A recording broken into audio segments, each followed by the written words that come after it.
Baruch Ata Adonai Eloheinu Melech HaOlam Asher Kitshanu B'mitzvotav V'tzivanu La'asok B'divrei Torah. Amen.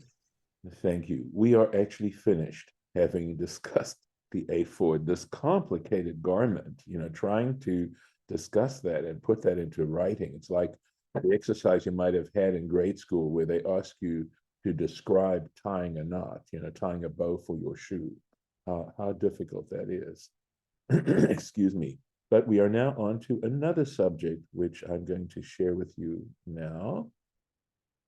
And this is what it's about. I'm going to show you. This is what we're looking at, the me'il. So let me see. There we go. This is the cloak. Look at that. Compared to the ephod, right? Pretty straightforward looking. But we're going to go into the description now. Moment. Sorry. Okay. Va'asita et me'il ha'ephod. Interesting. It's called the me'il ha'ephod, which is either a robe or a cloak. I like the cloak of the ephod. Klil tchelet, pure blue, right? This color blue that they had, which was sort of as you could see from the illustration, in a way, I think a greenish blue, like a sea green blue, something like that. Rashi, what klil tchelet, et me'il ha'ephod. So first of all, he discusses, why isn't it just called a me'il? Why is it called the me'il ha'ephod, the robe of the ephod? She'ephod, he explains, she'ephod nitan alav, because the ephod was placed upon it, l'chagura, as a belt or a girdle, right? And we can go quickly back and take a look at the illustration so you can see it more clearly. Let's see if we can find it down here. There we go. Do you see how it's tied around as a girdle? This, of course, right here. Sorry, you still don't see it. There we go. There's a better picture. So there's the me'il and the ephod wrapped around it. And the picture from the back. How it wraps around, and that's why it's called the me'il ha'ephod. Back into the text. So, klil tchelet, completely of tchelet. Kulo tchelet, meaning, so klil could mean, it sounds in a way, kalul means to include, has that kind of meaning, but it's not. I think his concern is that the word klil is a hard one to translate. So he gives us an easier word to use, kulot tchelet. It's all made of this tchelet colored fabric. She'ein min acher me'urav bo. The point is that there is no other, it's pure of this fabric. There is no other kind, right? Min here meaning kind or species or something like that, right? Mixed me'urav bo, mixed with it. So on to the next verse. V'haya fi rosho betocho. And the opening, the mouth, right, at its head, in its midst, in the middle, safa yeh lefiv saviv, a lip literally is what it means. There should be for its mouth around ma'aseh oreg, the work of a weaver, kafi tachara, similar to a coat of mail, yellow it shall have, lo yikareya, so that it not tear. And we'll take a look again at the illustration here. Give me a moment. Look here, get into this picture, and then go back into the me'il itself. Okay, so actually this might be a better picture for you to see.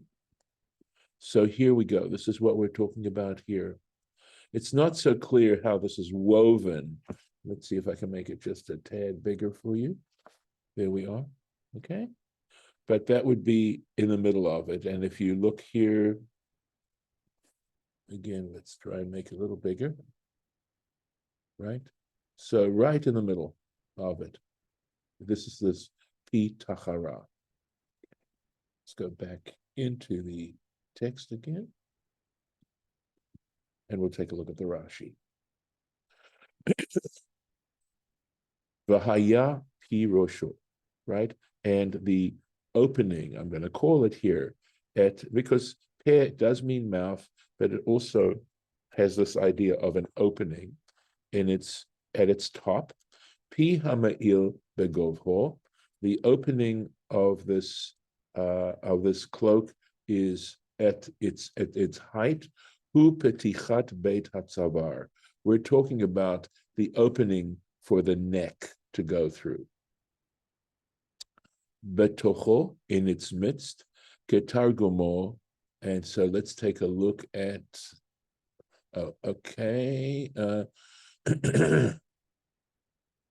looking to see where he's translated that. Betocho. So, legave. So again, it means in its midst, something like that, right? So in the middle of it. And he says, kafil legave, folded into it, or folded on it. Kaful letocho. So we saw how that opening had that seam to it, or that hem to it, excuse me. Liot los lesafa, so that it should be like a lip, literally safa. Kefilato, kefilato, I believe that means doubling it up. Kaful, double. Or kaful meaning folded over. V'haya maaseh oreg, and this was done woven in v'lo b'machat, and not with a needle. So this reinforcement was done as part of the weaving of the garment, is how I'm understanding it. And then he says, kafi tahara, and he gives us another word for the word tahara, lamadnu. So we learned from this, because it's giving an example of something that's assuming that we know what they're talking about. I mean, the reason for giving that as the example and as the illustration must be, he says, so we can infer from this, shehashir yonim shalahem, that their coats of mail, pihem kaful letochan, that likewise that neck opening there was doubled up in them. Lo yikareya, it shall not be torn. Now you could see it as, as a resultant, right? That you do this so that it doesn't tear. But because this is Torah, we're looking at it in every which sense. So he says that this lo yikareya, so that it not be torn. It's a nifal, it's a passive form, okay? Kedei, so that shelo yikareya. So he says initially, it's in order that, kedei, so that it not tear. V'hakoro, and one who tears it. So we're deriving a mitzvah from this. One who tears it, over belav, has in fact done a negative commandment, they've contravened something. They've performed, it's a sin, in other words. It's understood now as a thou shalt not. So one who intentionally tears this particular part of the Kohen's garment has now contravened a negative commandment. Because we consider this one of the 365 negative commandments, the thou shalt nots in the Torah. And he then gives you other examples. Velo yizach hachoshen. So in another place it says, and so that the choshen, the breastplate, not move, right? So it's essentially, he's saying that someone who causes the choshen to move while it's on the high priest, right, has performed a negative commandment. They've performed a sin. Lo yasuru, it goes on to say, lo yasuru mimenu. it shall not be removed from it. Hane'emar b'badei ha'aron. Oh, sorry. Okay, Yizach comma. V'chein, and likewise, a third example, lo yasuru mimenu, they shall not move from it, they shall not be removed from it, hane'emar bebadei ha'aron, which is mentioned regarding the staves of the ark, right? It mentions regarding those staves that they should not be removed. So again, one who removes them is violating a commandment. So on with another one, back here.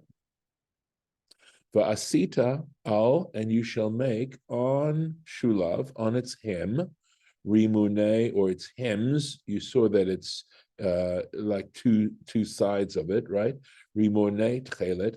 Literally, it means pomegranates. Rimon is a word for pomegranate of this tchelet material.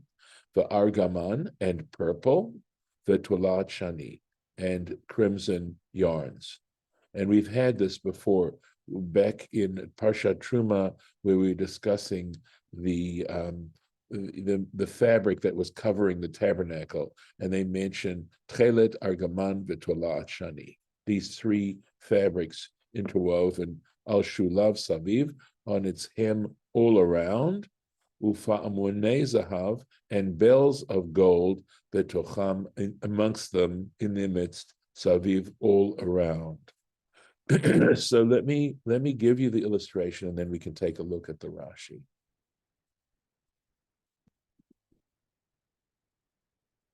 Here we go.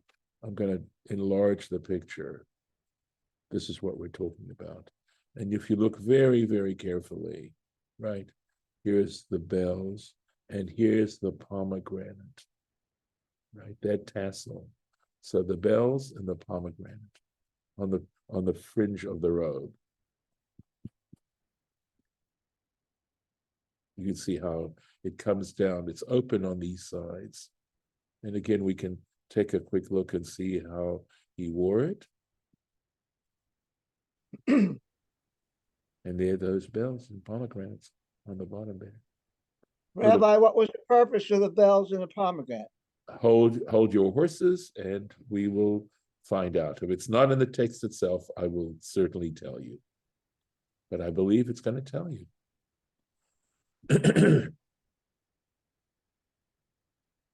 Okay. Let's do the Rashi quickly. Rimone, right? These pomegranates. Igulim v'chalulim, they were spherical and hollow. Hayu, they were. Kamin rimonim, like the pomegranates, ha'asuyim that they make, keveitzat tarnagolet, that are like the egg of a chicken, right? So they're hollowed out like that. Upa monei zahav, and when it talks about bells of gold, zagin, that would be the bell in balin, with their clappers, shebetocham, in them. So they were going to make a sound. Betocham saviv, and among them all around. And so he says, Beinehem saviv. In other words, in between each pomegranate.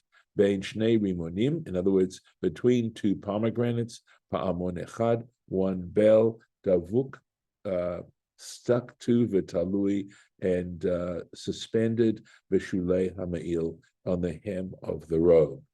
So let's keep going. We've got a couple more verses, Harlan, before we actually, let's see. All right, just this verse 34.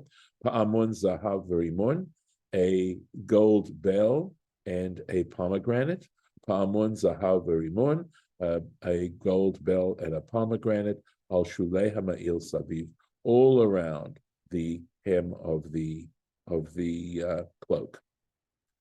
V'haya al ahar, I don't know that there's a Rashi on it. Yeah, here we go. Pa'amon zahav, it does a very simple, very moment, etc. He says, Pa'amon zahav, very mon itzlor. The point about it is that the bells aren't on one side and the pomegranates on the other side. It's trying to be absolutely clear that it's a pomegranate a gold bell and then a pomegranate right next to it, that they're interspersed like that.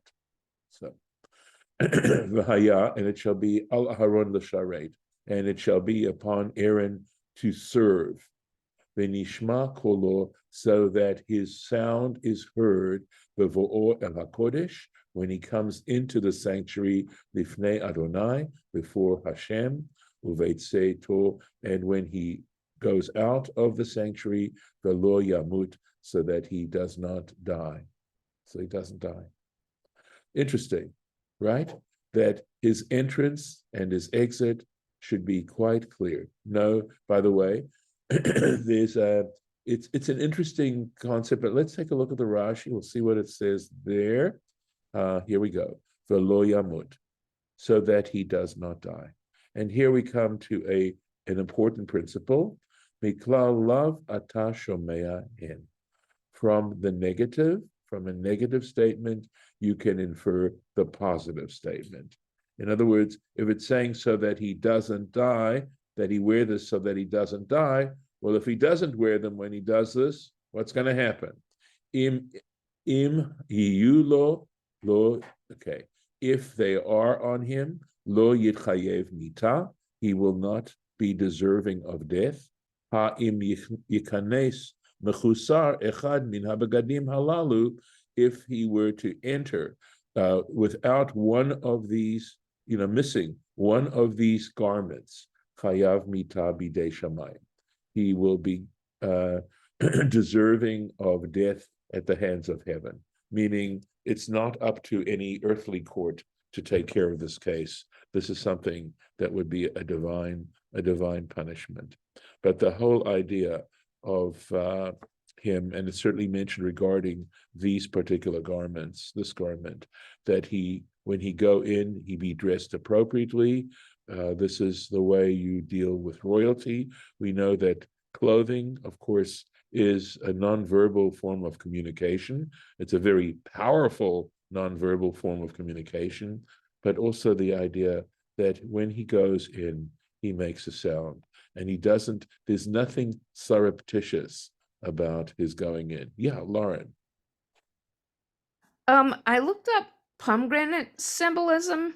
Yes. And it talks, of course, about like fertility, but it also talks about righteousness, and it's also a traditional interpretation that it has 613 seeds. Right. So yes. It's kind of like about eternity and righteousness, and the connection of those two is what I'm getting. Yes, right. In other words, that you should be as full of mitzvahs as a pomegranate is of seeds.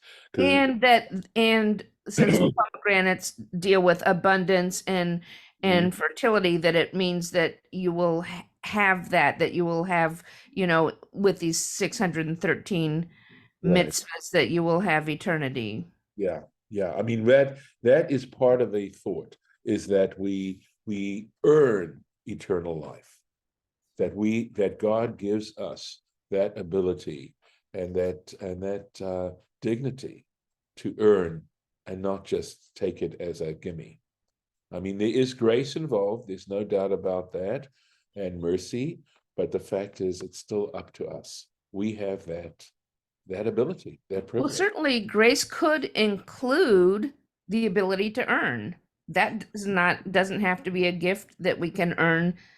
That's in itself, the fact that we have to participate doesn't mean that it's not a gift. True.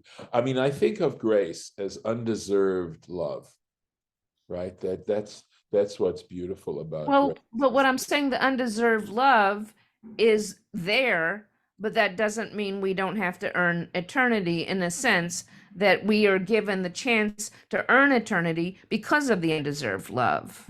I agree. That is the point I was trying to make. Exactly, Lauren.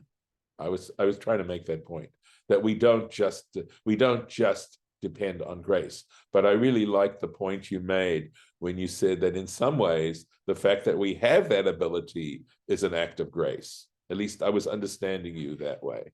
So I thought that was pretty cool too. And I didn't make that point, and you did. So thank you. Okay. I was trying to. Oh yes. So there's a general, I would say, mitzvah of not surprising people with your presence. In other words, that when you see a door closed, you knock. You give people some warning that you're about to come in. And that surprising people with your presence is akin to what we're talking about here. That going, and that's why those bells were there, because every time he'd take a step, these bells would tinkle. And so he was heard. And again, just to underline and underscore that idea, that if there's a door that's closed, especially like a bedroom or something like that, but regardless, this notion of surprising people with your presence is considered something not very nice. And of course, in this context, not very nice, to put it mildly. So this is, I can take a little bit more. We do have a little bit more time, so we can go into this. And the next item, Va'asita tzitz zahav tahor, and you shall make this. In this, of course, we usually translate the word tzitz as a fringe, okay, a gold fringe of pure gold, zahav tahor. Ufi tachta alav, and you shall engrave upon it hituche chotam, the engraving of, I believe, a stylus, something like that. And what you should do is, what would be engraved on it is Kodesh Lashem, holy unto the Lord. So let me get the illustration for you. One moment.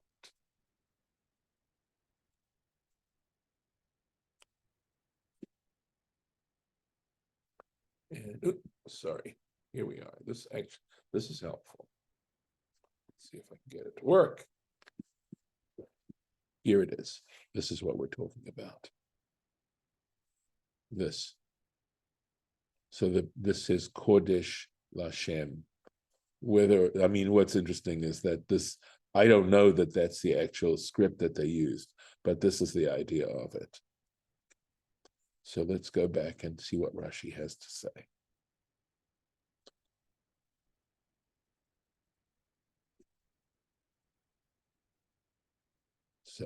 So he explains in this case, and this is from Tractate Sukkah, Kemin tas shel zahav. In other words, it was like a thin plate of gold, haya, and this it was, rochav shnei etzbaot, its width was 2 fingers wide.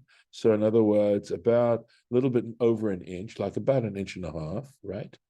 Makif, and it curved around, it circled around hametzach, around the forehead, me'ozin le'ozin, from one ear to the next ear. We can do just a little bit more. V'samta oto al ptil tchelet, and you shall place it on a ribbon of tchelet, of blue. V'haya al hamitznefet, and it shall be upon the mitznefet, was that headdress, right? That turban, that unique turban that the high priest wore. El mul pnei hamitznefet yiyeh, it shall face the surface of that mitznefet, of that hat, that turban. So let's see. This is quite a long Rashi here. So I'm going to stop. I think I'm going to stop here with the Rashi, and please God, tomorrow we'll get this done. We'll do this. So let me pop this here. Mark the place. And I'm going to stop the share. And here we are. So any last comments before I stop the recording? No. Okay.